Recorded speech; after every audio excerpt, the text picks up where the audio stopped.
Good morning. My name is Wayne Potratz. I'm now Professor Emeritus from the University of Minnesota. I'm all done and retiring, or have retired. So welcome to this talk on steel making.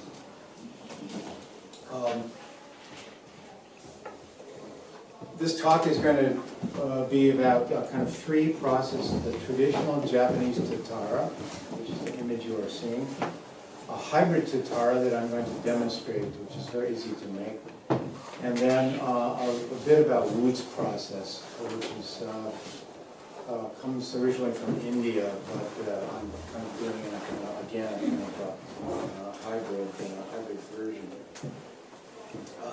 There's a lot of interest today in ancient smelting methods from an archaeological perspective, and from bladesmiths and blacksmiths.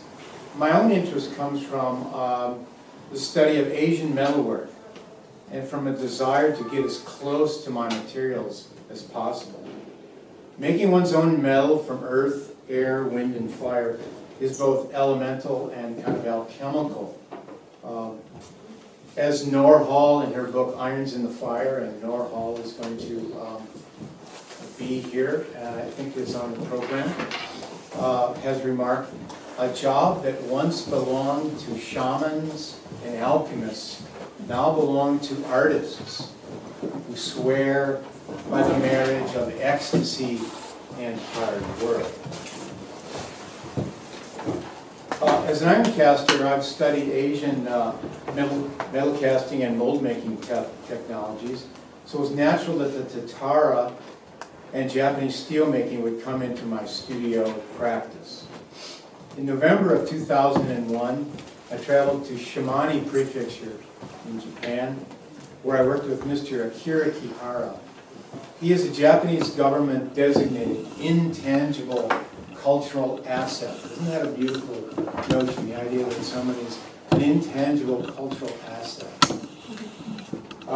He's an authorized conservator of the traditional craft of tamahagane manufacturing. And tamahagane means, in Japanese, very loosely, jewels of metal. It is high carbon steel. Rich in masa, which is iron sand from volcanic deposits. This area in Shimane Prefecture in the Sani Mountains has been the site of iron making for more than a millennium. And it's the home of a goddess of iron in Japan who is Kaniago. And Kaniago appears as a jealous hag. So in the tradition of the iron-making villages, when they made iron, the women would all blacken their faces and wear rags, so that Kaniago would be the most beautiful person in the village, and the iron making would be successful. This is Kihara-san. He learned this traditional practice from the very last Muragi. Muragi means the person who oversees the smell. And that man's name was Abe, who this process began to die out in the early part of the 20th century, and it was revived by Mr. Abe and Mr. Kihara. All of the Nito Tatara is where this is, in a little town, Izumo Yokota in Shimane, is a division of the Hitachi Steel Company. That's where it's sponsored.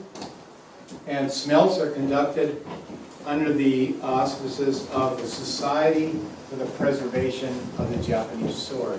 So they're very strictly regulated. He makes 3 smelts a year.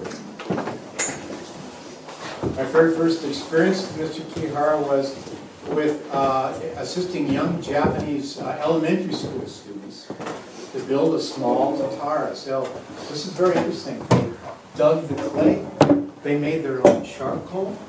They built this little small Tatara. It just has 2 tweers, and they pumped the bellows all around. This is a traditional Chinese double-blowing bellows. So everyone was there. Kindergartens were the principal of the school. It was very interesting the way in which the community of the school interacted. One class researched the food that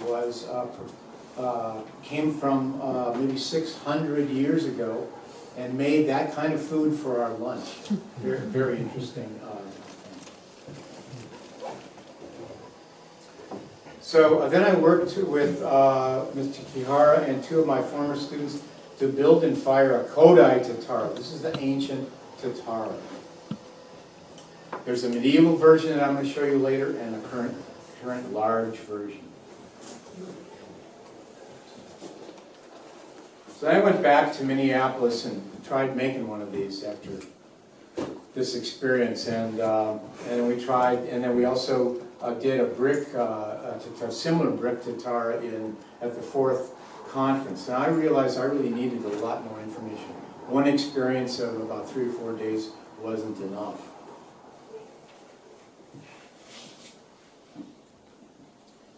So in 2004, I secured some funding. Mr. Chiara came to the University of Minnesota to conduct a workshop, and we built and fired 2 Kodai Tataras, 1 each week. This is the first one. There's a little drawing. This shows you the most important part of the Tatara, which is this lower part, and the way in which the tweers are angled in. Kihara has a kind of a slogan, and I'm not going to attempt the Japanese right now, but it's honest, hard work produces good steel, or produces a good work. So it's all about the integrity of the work.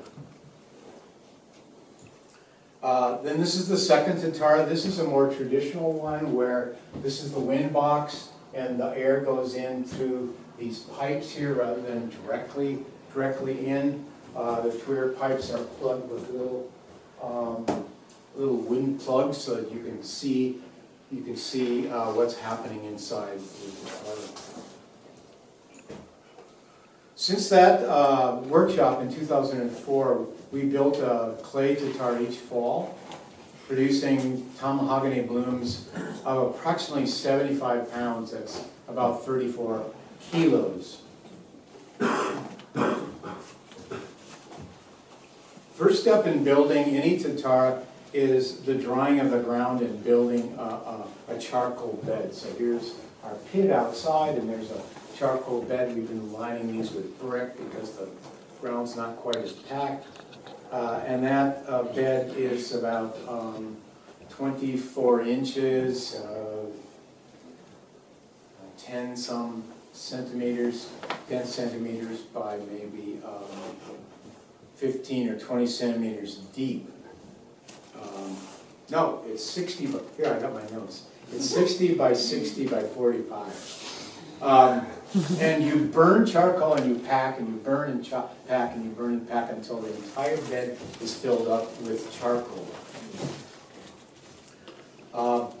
Then you mix the clay. We're using, in Japan they use rotten granite and their local clay. And we kind of experimented and we came up with a mix of flint grog, sand, blast patch. Those of you who build primitive cupolas know blast patch it's really Alabama clay and Ganister rock, the kind of rotten granite. Red art earthenware clay, and I've heard you can also use chicken grit. It's also rotten granite, so that will work. So we use wooden gauges to keep this dimension stable, and you build up this bottom, which is called the motogama, the bottom part. The tweers are interesting. I think tweers are called ha-guchi. A guchi is a hole. Ha is breath, the breath hole. And then so these are the tweers. This is the place where the slag comes out. That's called the noro hole. Noro is slag in Japanese. The inside dimensions are about 30 by 12. That's about 12 by 5 inches approximately. And they at the bottom. So there's a little gauge in the bottom. So here you can see this bottom gauge, and this is built right on the charcoal bed. Here you can see the tweered holes have been cut through. The tweered holes kind of slope down like this.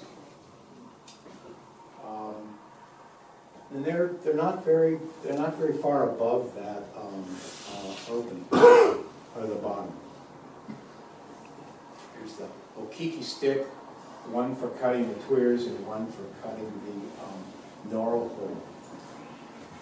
So this initial clay mix we made in about 2002 and 2004, and since that time we've just been using the old furnace. We tear it down, crush it back up, and we use it again and again, and that works just fine. There's a little bit of firing on the inside, which becomes becomes bisque, but that just adds to the mix. So what you want is a clay mix that's going to start to melt at about 1300 degrees centigrade to help also flux the iron as it's coming down.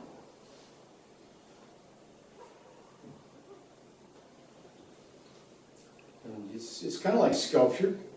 You kind of build this up. And then we've been firing kind of each stage. So build a fire around that, kind of dry everything out. In Japan, they're just so skilled, they build half of it one day and half of it the next. We've had to do it 3 days, just because we don't have the long-term skills. The height is, you have to have 1 meter.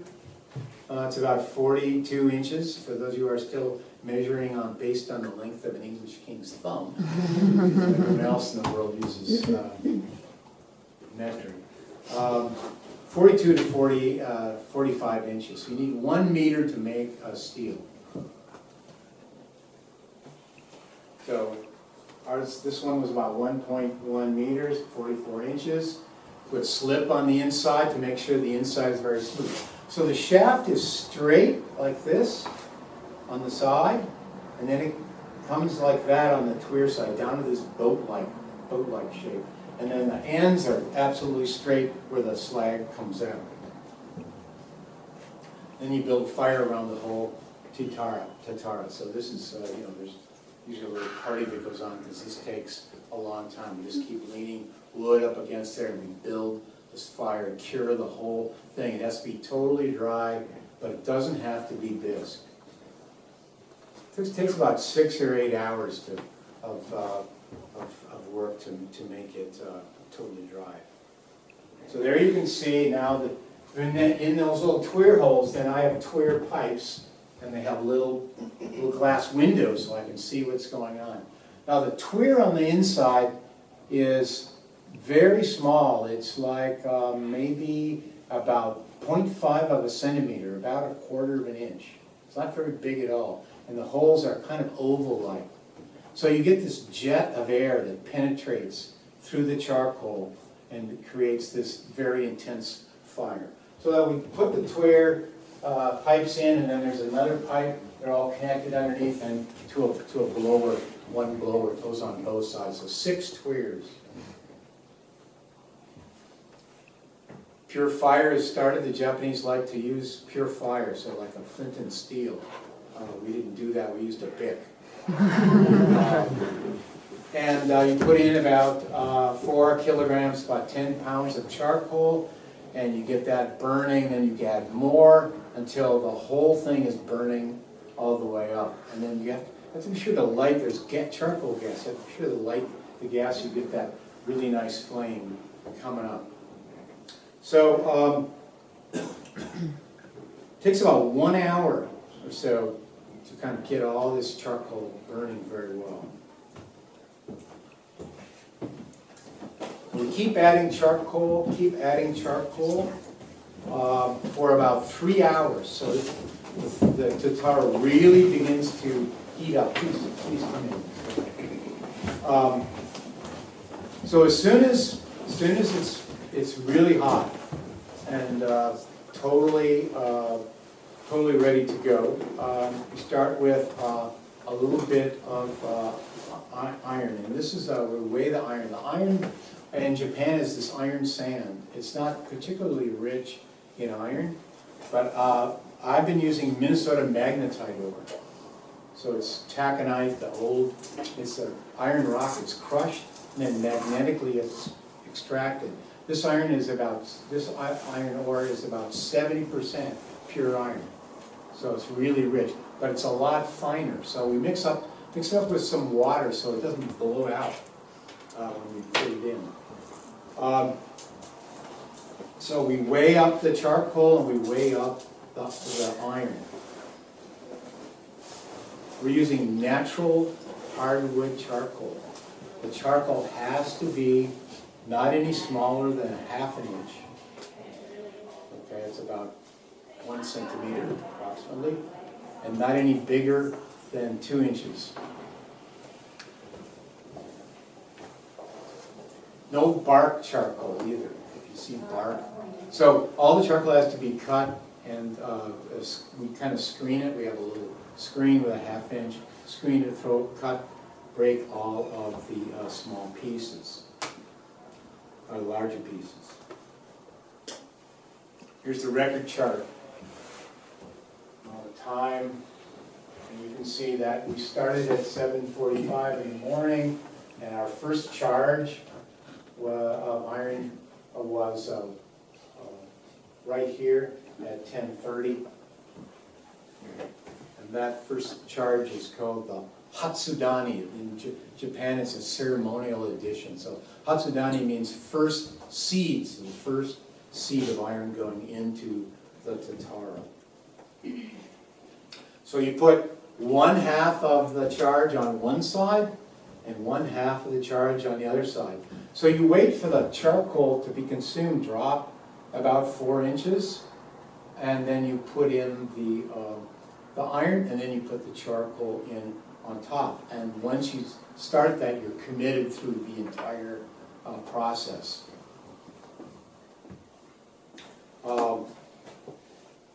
Initially, the iron has about 7% silica sand because the iron is so pure. There's not enough material for producing the slag, and the slag or the noro is very important in this process. So we put in 7% sand, then about halfway through the mix is 5% sand, and then we add some water so that it's slightly damp so it doesn't blow out. The sand in the melting furnace are what's providing the noro or the slag, and the temperature and size is about 1,300 degrees centigrade or about 2,300 degrees Fahrenheit. So here you can see I've described a little line on the Tatara so that you add the iron right along this line with a little more iron in the middle and less on it, so it kind of goes like that as you add it in. This is really important because you want the iron to be dropping down. Remember this boat shape, dropping down so it comes right at the tweers. It's coming right down here. It's that far away initially, but as it comes down to the boat shape, it's dropping right by the hottest part of the furnace. About 5 or 6 hours into the run, we start to try to extract the slag, and you tap out in the noro hole, and you try to get the slag that's forming on top of the balloon to run out. This is really important. The last time I did it, we had trouble getting our slag out, and we only could do about half of the amount, because pretty soon the slag will come up and plug your tweers, and then you're done. That's what happened to us this past fall. So the hotter, the easier flowing the slag, that's really a good sign. So on this particular one, we had really good noro. So you keep doing this. On this particular one, we charged about 90 kilos, about 200 pounds of ore, and it took about 12 hours for the burn. Then, when you add your last iron, you put the little bit of charcoal on top, and then you just let it burn down. That's what you're looking at the view all the way down this Tatara into the bottom of the Tatara. The ratio of charcoal to iron is about 2 to 1. So it takes about 400 pounds or 180 kilos of charcoal to do 90 kilos of ore. Here's the crew. Important to have a good crew. Students, people. This man is a smith from Canada. This is a local blacksmith. A mix of students and people from the community. So here's the classic bloom. Okay, this one was about 75 pounds. There it is, all broken up. So this is the chemistry of tamahagane. Carbon is 1.35%. This is the most beautiful, or the best tamahagane, about 1.35%. And then silicon, less than 1%. Manganese, less than 1%. A little phosphorus, very little sulfur. Vanadium is important. In Japan, there's naturally occurring vanadium in the iron.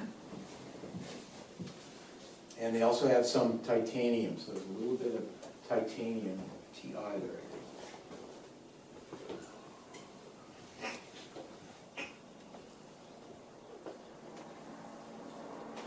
So the history of iron making in Japan goes back to the Jomon period, which is about 4000 BCE. The word Tatara may have a Korean origin. It's related to the word for heat in Korean, and the word takoku, which means roaring flames. According to yet another independent scholar, the word Tatara means heat. Well, the Hindi word for steel is sekira, which is related to the Japanese word kera. So some metallurgical historians think that this process started with these wind-fired furnaces built on the side of hillsides in Sri Lanka. Now, there's been some excavation in Sri Lanka for finding these. And if you know that it has a prevailing westerly breeze over the island of Sri Lanka. Then perhaps up through India, China, and over into Japan. So this is the hillside furnace. This is the Kodai Tatara, and you can see the very primitive bellows originally. These are little models from the museum in Izumo, Yokohama. Then this is the medieval one. This is when they acquired the double blowing bellows from developed in China. And then this next one is the large Tatara, which was developed about the 17th century ACE because they invented something called the tenben fuigo. Fuigo means blower or bellows, and it's a foot-powered bellow.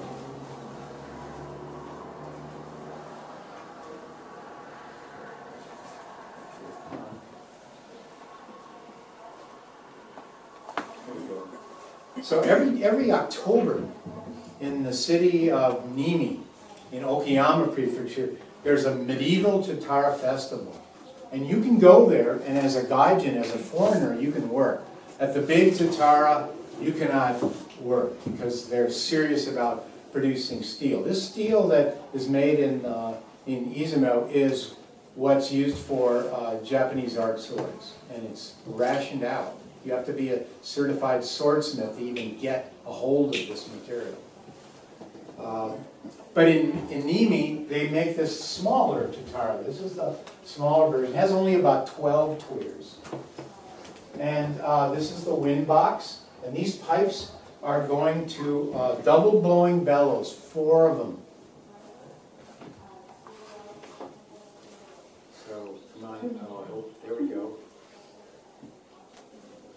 So I can't get the sound to connect, but there's 4 of these. This takes 36 hours.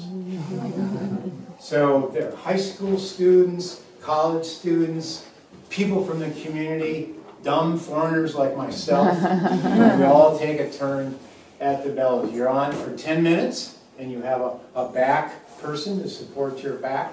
And there's a person saying in Japanese, in, out, in, out. There's 4 of these going. I mean, it could not happen any place else in Japan. That kind of community engagement and spirit. Now I'd like to show you images from the large Tatara. The large Tatara is called the Kiraoshi, and I observed this in over the course of 3 days in February of 2010. Kiraoshi means steel pressing method, or the direct manufacture of steel from iron ore. Here's the bottom part of the furnace. It's 3 meters long. That's about a little more than 9 feet. It's 1.3 meters wide, about 4 feet, and it's 1.3 meters high. Again, about the height of the Kodai, a little over 46 some inches. There's the inside of the Tatara. You see this boat shape, and they're carrying it, this building, or they're carrying this outside. Here's the drawing, and you can see this. These are all millimeters. Okay, so if anybody wants to make a quick copy of this, I have some information that I can give you if you are interested in the dimensions. So these are where the tweers come in. These are all the dimensions. On the chalkboard, you see the upper part of the furnace was then added. So this part was cured, then they built the upper part. And then the tweers are installed. 20-some tweer pipes along the side. They all go to this wind box, okay, which is wood, and it's encased in clay because it's so hot here. It has to be protected, otherwise the wind box would burn up. And then you can see they make a little well and they put water in there. And the water helps keep the tweer plugs, the little tweer plugs of wood, so they can see in. So the air is going in here, but right above there's a little peek hole.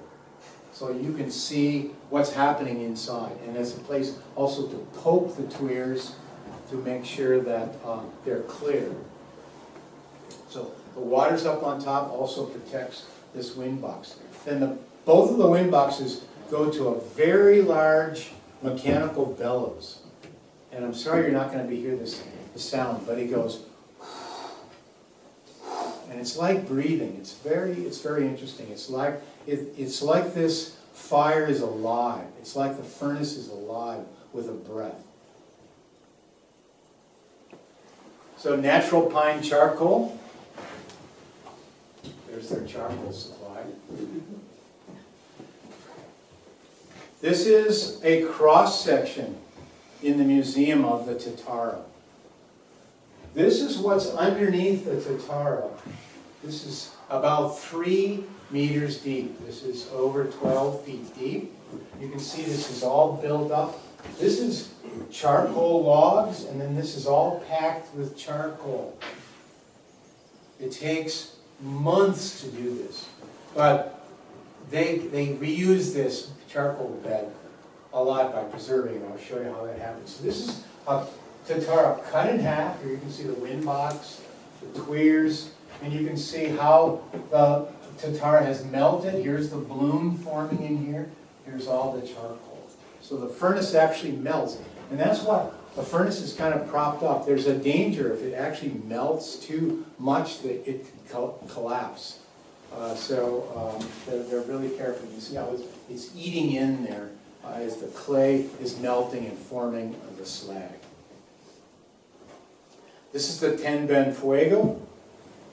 This allowed for the development of a large Tatara and increased the size of the production significantly.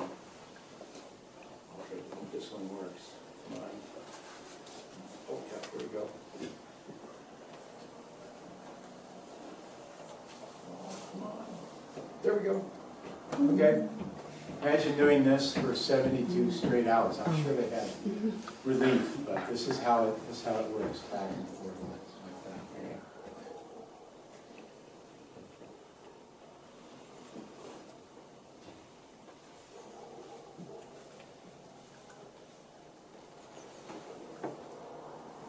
Okay. Not go. Okay, I'll just. This is the Hatsudani. This is the first seed, and you can see the.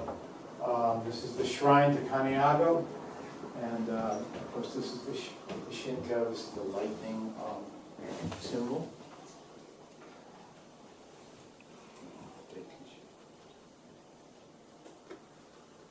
I don't know why this video is not playing. Okay, sorry. Technology. Love it and hate it.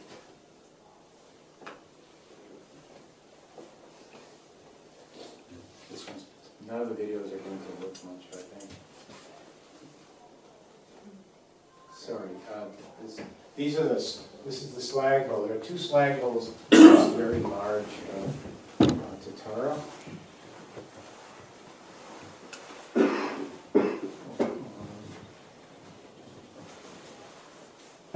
I'm sorry, I don't know why this is not operating. And this is poking the tweer or the Nora hole to try to get the slag out.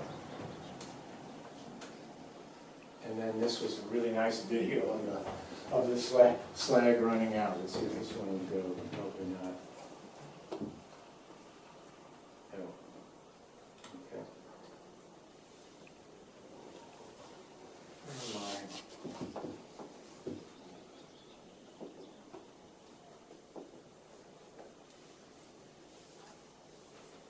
I? Okay, these are just videos of the fire.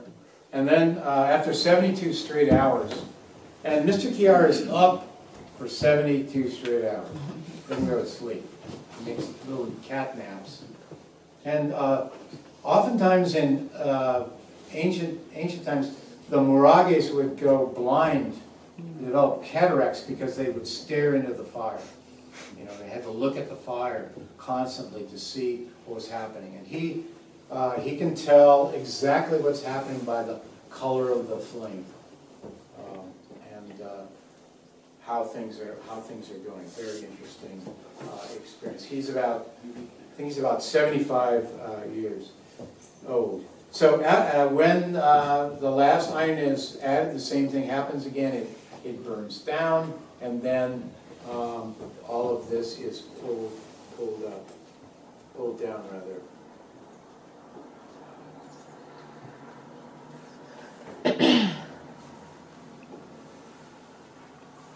And I'm sorry I can't show you this, but it's the Japanese way. Everything, you know, in the Shinto philosophy, there's something about cleanliness and orderliness, and so everything is cleaned up. Everything is pulled away and pulled outside, and you'll see it here in a bit. So there's the bloom. This is the bloom. You know, it's about 9 feet long. It's about this wide, and it's about that thick.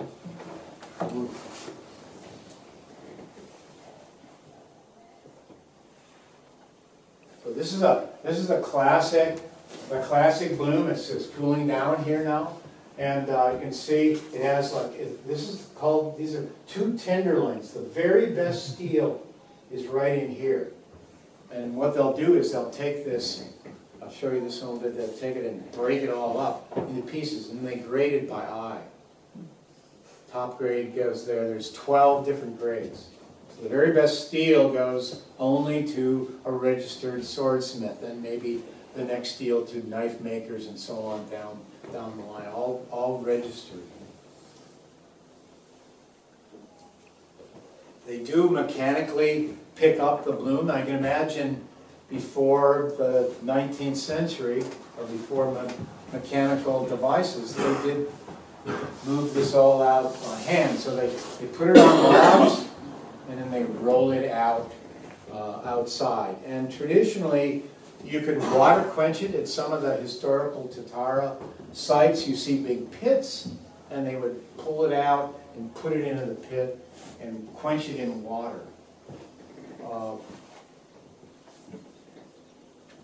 This one was air cooled. They just left it sit outside here. Immediately after the bloom is extracted, the carbon bed is raked up. They put a little more charcoal on top, and they set this on top to produce a reduction atmosphere, stop the fire, and protect that bed from burning all the way down. If you don't do that, it'll just keep burning all the way down, then you have to repack that 13-foot, 14-foot carbon bed. The shrine is cleaned, new greenery is added, and then the drinking of sake commences. This is a big party, and usually people who are from the community or are coming to visit will bring sake. So all along the foundry there are bottles of sake, which they then consume. You know, they're teams of people, but it's 3 days of work. It's very intense and very hot. And if you saw the previous videos, there you know, no glasses, just zoris, no leathers, no face shields. It's all about knowing exactly what to do. Here's a classic. Classic is a cold one. There's the classic bloom. Here's where the best steel is. This is a big square steel piece of steel that's maybe about 5 or 6 feet high. I don't know what it weighs. They hoist it up 3 stories mechanically. And then you can see this is all lined with timber. And then the operator stands in this cage, trips it, and this thing comes down and bang, they start to break. And this, when you hit this stuff, it'll shatter. So that's why you can see it's all lined with logs so it doesn't go through the walls and the operator is protected. So originally, this was all done by hand with sledgehammers to break up the pieces to get them to the size where you can actually handle them in a forge and forge them out into billets. Here's the Tatara crew, Mr. Kihara. Let's see. Here is his apprentice. This is the #1 apprentice, Mr. Horio. He will be the next Murage. Most of these people working here are swordsmiths. As they come and work, then they're assured that they're going to get some nice metal. Now I'm going to turn to the hybrid version, brick version. If you were around yesterday, we built this up.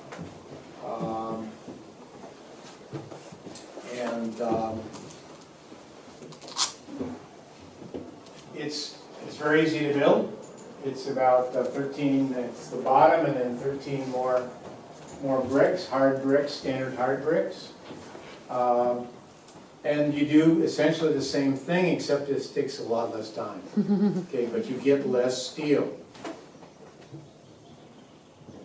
So charcoal is burned and packed. That's what we're going to do on Sunday. We're going to burn and pack this down into the bottom.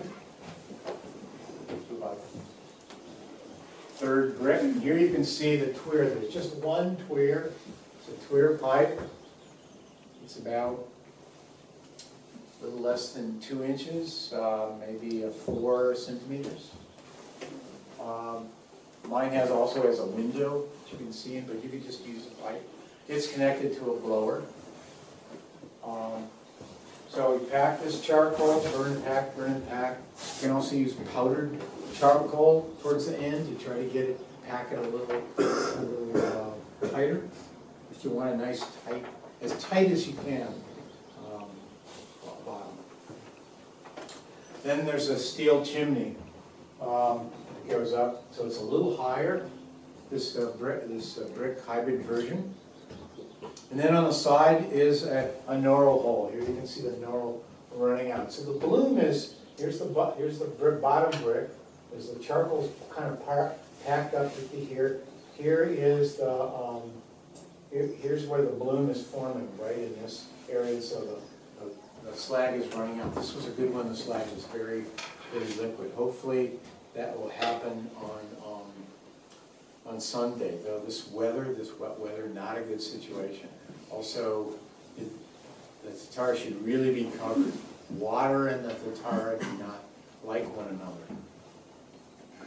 So under blast, you fill it up, get it burning, fill it all the way up to the top of the chimney. You see my chimney is a little different. I think I messed up on the measurements a little bit, so it's a little smaller. It's going to be all right. So we got to make it in a couple of parts and ship it over here. So the charcoal drops about every 10 minutes. That's how you adjust the air. About every 10 minutes, you want the charcoal to drop about 4 inches. Okay?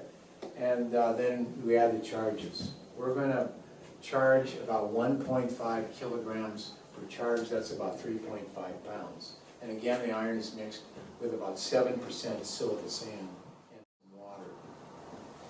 So you keep doing that, you know.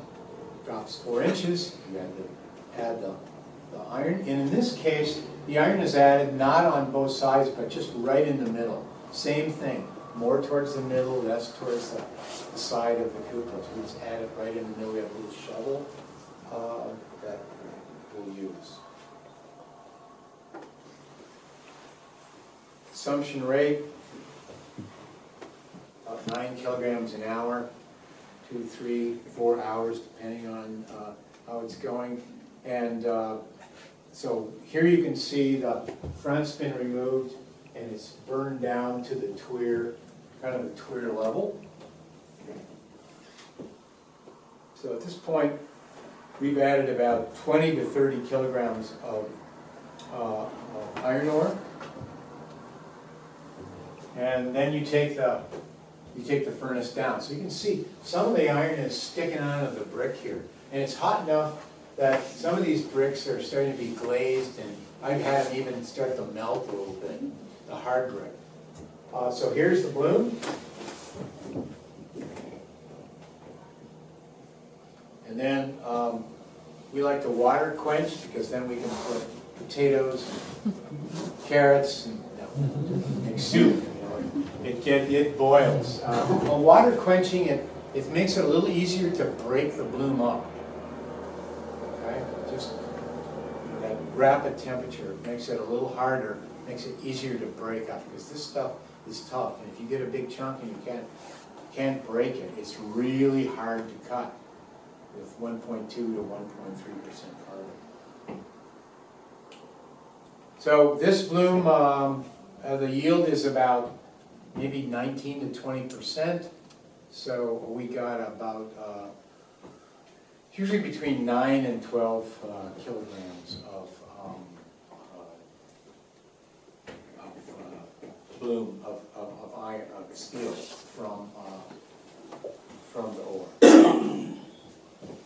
Okay, I'm going to finish up here with Wootz making.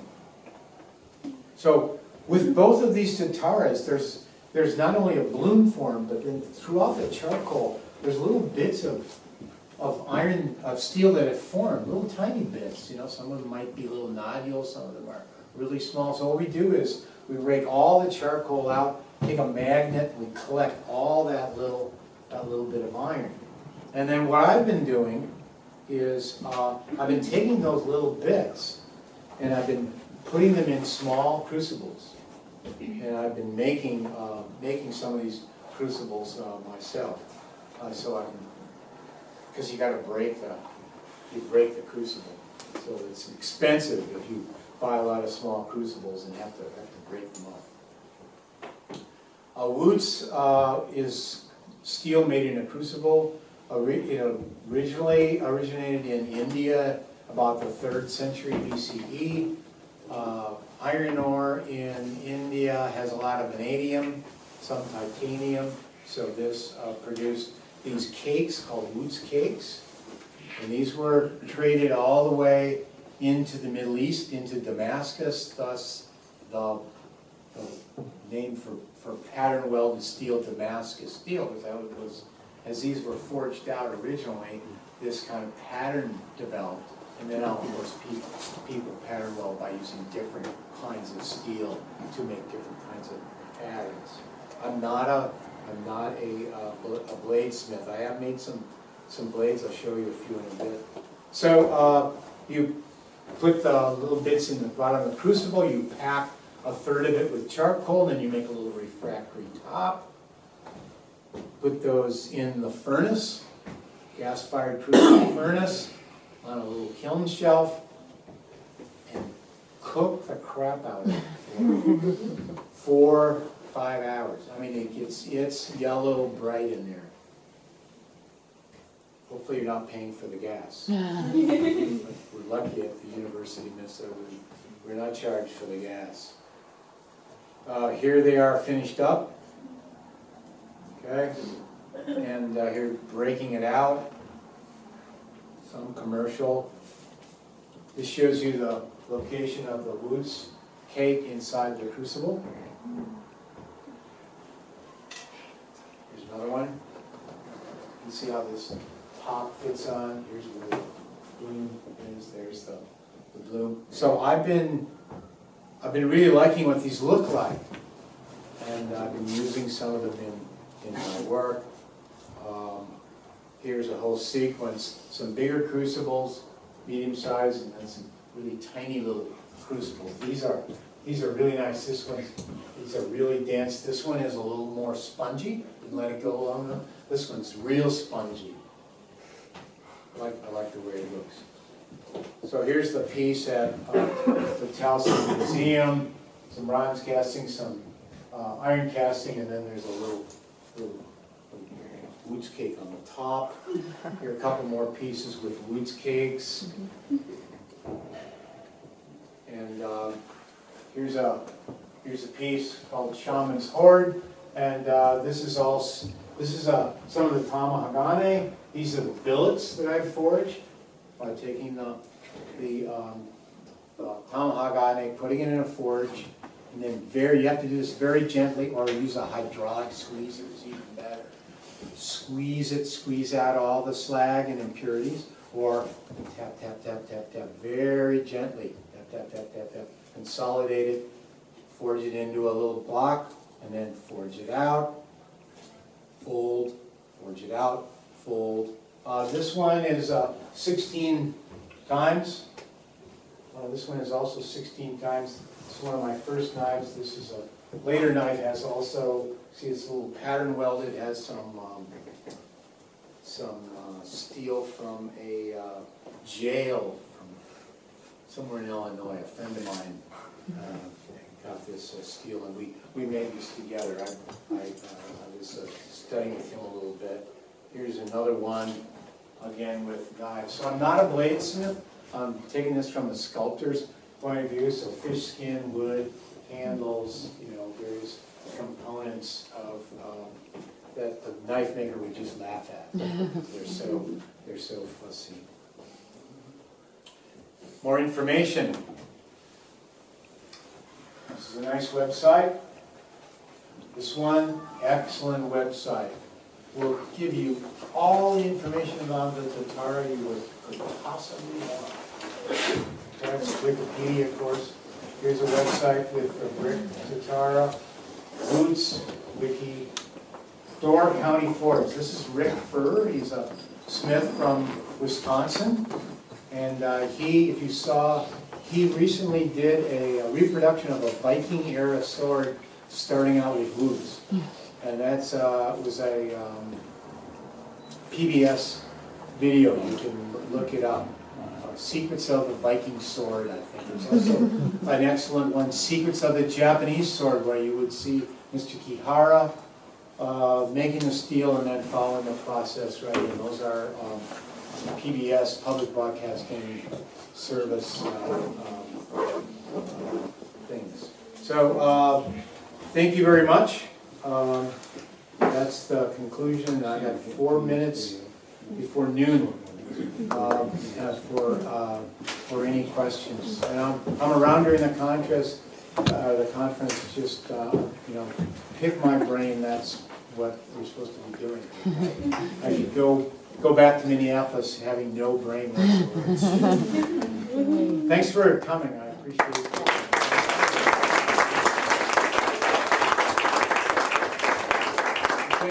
for saving me with a computer that I could actually read what was happening.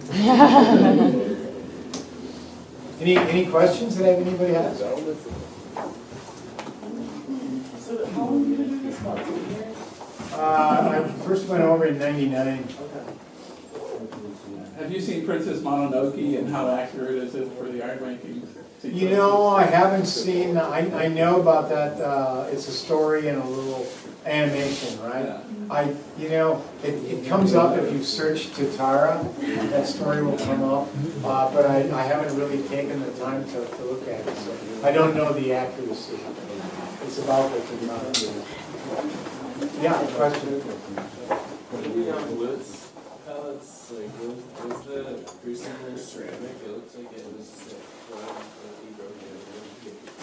Those were two little those are some lab crucibles that I got out of our surplus.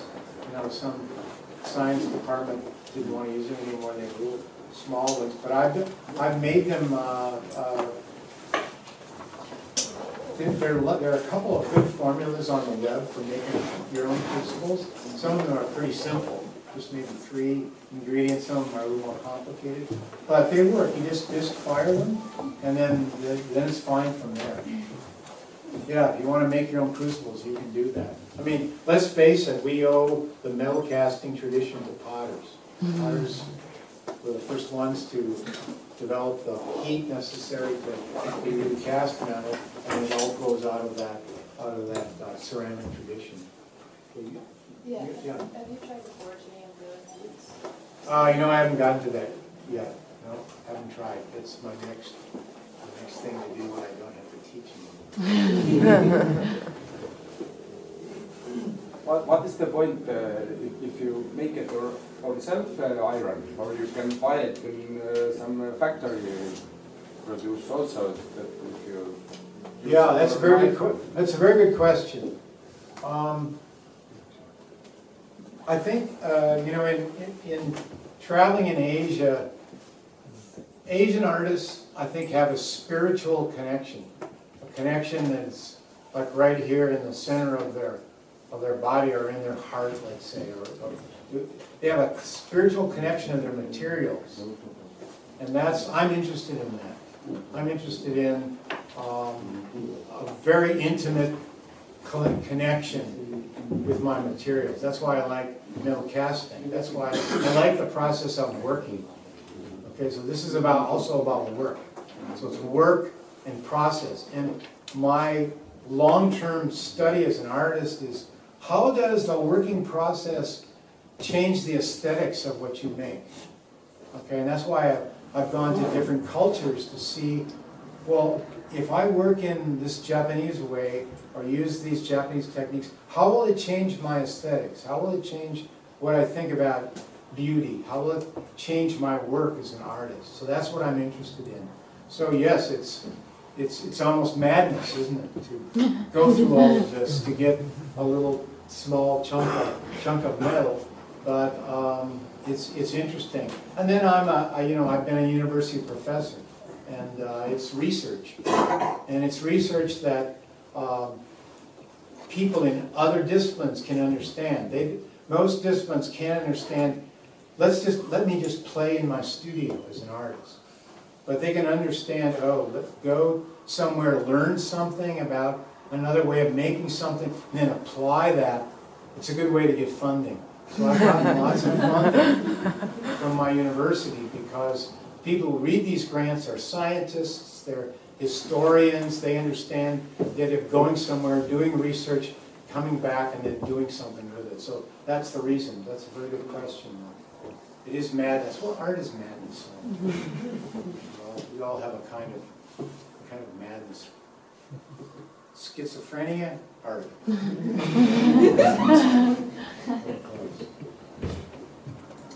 It's 12:01.